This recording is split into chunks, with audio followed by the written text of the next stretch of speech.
საპოლიციო ძალების მობილიზება თბილისის საქალაქო სასამართლოში რეჟიმი ზურაბ ჯაფარიძის დასაკავებლად ემზადება. შინაგან საქმეთა სამინისტროს თანამშრომლებმა ადგილზე ჯებირები უკვე მოაწყვეს.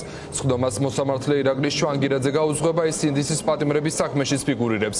კოალიცია ცვლილებისთვის ლიდერს მხარდაჭერას უცხადებენ პროდასალური პარტიები, ისინი საქალაქო სასამართლოს ეზოში იკრიბებიან. რეპრესიები პოლიტიკოსების წინააღმდეგ ქეთი ნადიბაიძე მუშაობს. თემაზე ისახლა ფორმულას ეთერს უერთდება ქეთი გისმენთ.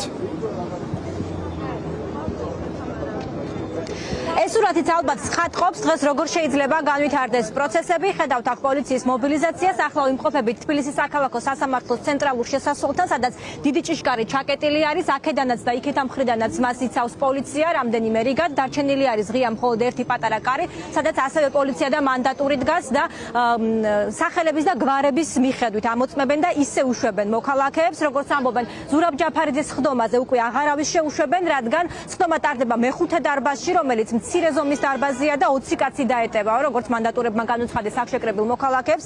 ეს 20 კაცი უკვე შეშვებული არის და როგორც გვეუბნებიან, აქ ზურაბ ჯაფარიძის სხდომაზე მეტი ვეღარავინ შემოვა. ცოტა ხნის წინ იყო დაძაბულობა, აქ პერიოდულად იძაბება ხოლმე ვითარება, რადგან შემოსვლა ბევრ ადამიანს სურს. ზურაბ ჯაფარიძე რამდენჯერმე გამოვიდა იმისთვის, რომ ოჯახის წევრები შეეყვან და მის ცოლს არ აძლევდნენ შესვლის შესაძლებლობას და მას შემდეგ რაც ბრალდებული მოვიდა, მან შეძლო ცოლის შეყვანა და კიდევ ორი თანამშრომლის, რომელიც მას სხდომაზე ჭირდება და მხოლოდ მას შემდეგ შეუშვეს ისინი, რაც თავად ბრალდებული მოვიდა აქ და პოლიციას მოსთხოვა, რომ ისინი უნდა შეეშვათ სასამართლოს ტერიტორიაზე. არათუ შენობაში არ უშვებენ ამ ადამიანებს, ასევე არ უშვებენ სასამართლოს ეზოშიც. მთელი ეზო, ყველა შესასვლელი არის დაკეტილი, ოპერატორის კადრი გვაჩვენოს და ოდნავ წინ გადავინაცვლოთ, რომ ნახოთ სურათი.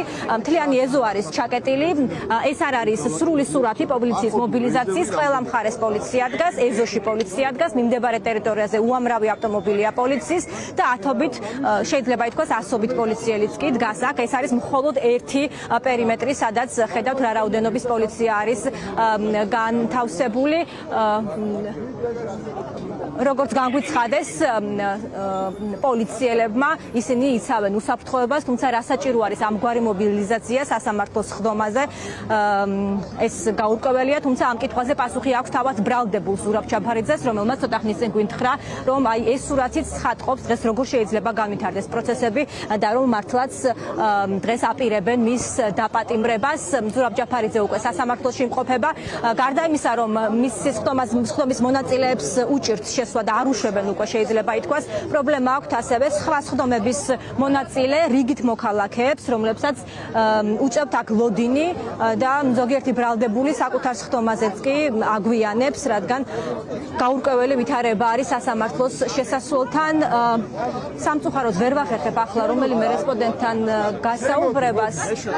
გიგა ლემონჯავას ხედავ, თუმცა სამწუხაროდ მე ვერ მივდივარ მასთან ახლოს, ის არის ერთ-ერთი, რომელსაც არ უშვებენ სასამართლოს ტერიტორიაზე. ვთხოვ ოპერატორს აქეთ გადმოინაცვლოს.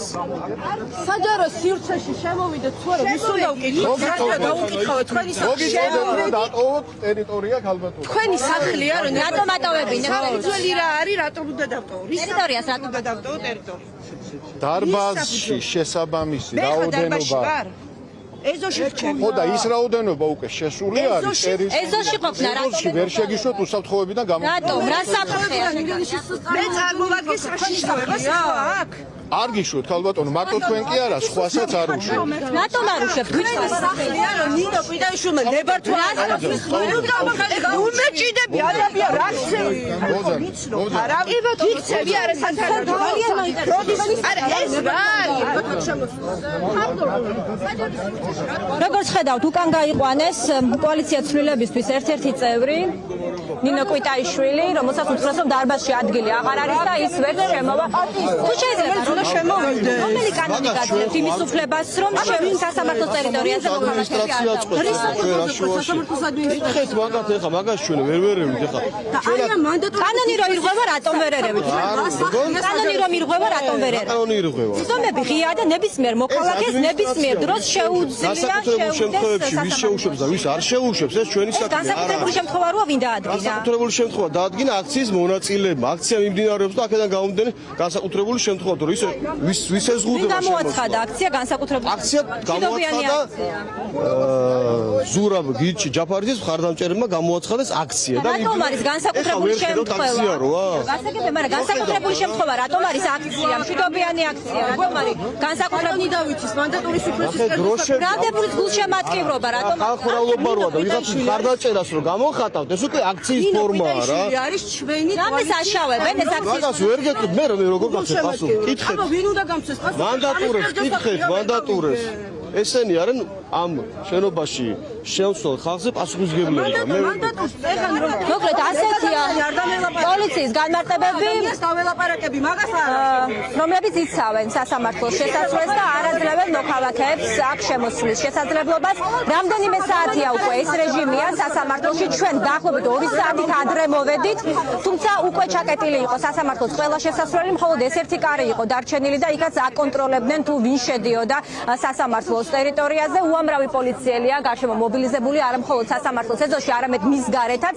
ათობით მანქანა არის აქ, ავტობუსებით მოიყვანეს ცოტა ხნის წინ სამართალდამცველები. ახლა შეგვიძლია ვაჟა სირაძის კომენტარი მოვისმინოთ, რომელიც ცოტა ხნის წინ ჩავწერეთ, თუმცა ჩვენს ყველა შეკითხვას მან არ უპასუხა. ბოლო პერიოდში ყველამ კარგად ვიცით, რომ სადაც გარკვეული სახის შეკრება, ხორციელდება აქციის მონაწილეების, სულ ყველგან არის პოლიცია და არის იმ რაოდენობით, რა რაოდენობით საჭიროა უსაფრთხოების დაცვის მიზნით. კაი, მოდით გასწორდით ზურაბ ჯაფარიძე უკვე იმყოფება სასამართლოში, ის ელოდება საკუთარი სხდომის დაწყებას, რომელიც 3 საათზე არის ჩანიშნული. ის ამბობს, რომ მოლოდინები უკვე ცხადია, მისთვისაც და არა მხოლოდ მისთვის. ამ მოლოდინებს ადასტურებს ეს სურათიც, რომელიც დღეს მას დახვდა თბილისის საქალაქო სასამართლოს მიმდებარე ტერიტორიაზე. ჯერჯერობით არ გვინახავს ამ საქმის პროკურორები და არ ვიცით ნამდვილად დააყენებენ თუ არა შუამდგომლობას მის დაპატიმრებასთან დაკავშირებით, თუმცა ბრალდებულს აქვს ასეთი მოლოდინი, რომ დღეს მას ხტომათა დარბაზში დაიჭერენ, რადგან გირაო მას არ გადაუხდია, გირაოს გადახდის ვადა არის უკვე ამოწურული და შესაბამისად შემდეგი ნაბიჯი, რომელიც ასეთ ვითარებაში უკვე გადადგა ერთხელ პროკურატურამ ირაკლი ოქრალიშვილის შემთხვევაში, ელოდება რომ ამჯერადაც ასეთი ნაბიჯი იქნება გადადგმული, შეგიძლიათ მისი განცხადება მოისმინოთ. არჩევანი არ აქვს ბევრი, თვითონაც ჩიხში არიან. ერთი არის რომ უარი უნდა თქვენ საერთოდ აკონტროლიძებაზე, რაზეც მინიმუმ 3 ჯერ ვაქვს მიმართული და უხსნიდი რომ არ მეკუთვნის, მაგრამ უარი თქვენს შესაბამისად ერთადერთი გზა აქვს რომ უნდა უფრო მძიმე ფორმა გამოიყენო და უფრო მძიმე ფორმა არის პატიმრობა, ამიტომ მოლოდინები უფრო დამაპატიმრებენ ისე როგორც ირაკლი ოქრაშვილი. ზუსტი პროგნოზის გაკეთება ძალიან რთულია, მაგრამ არ გამოურიცხავ რომ პატიმრობაზე წავიდან. უბრალოდ მოუწევთ არა მარტო ოქრაშვილის და ჩემი დაპატიმრება, ეხლა წინასწარით ამით მოუწევთ ჩემი დაპატიმრებაც, ირაკლის დაპატიმრებაც, ბადრის დაპატიმრება ჯაფარიძის, მამუკა ხაზარაძის, ნიკა მელიასის, ნიკა გვარამეს და გიორგი ვაშაძის და რა ვიცი, მაგრამ ამისთვის რამდენად არიან გზად, რამდენად რიან უკვე მაგფაზაში არიან ავტორიტარიზმის, მაგას დრო ვიჩვენებს. ჩვენი არგუმენტი არის ძალიან მარტივი აქ.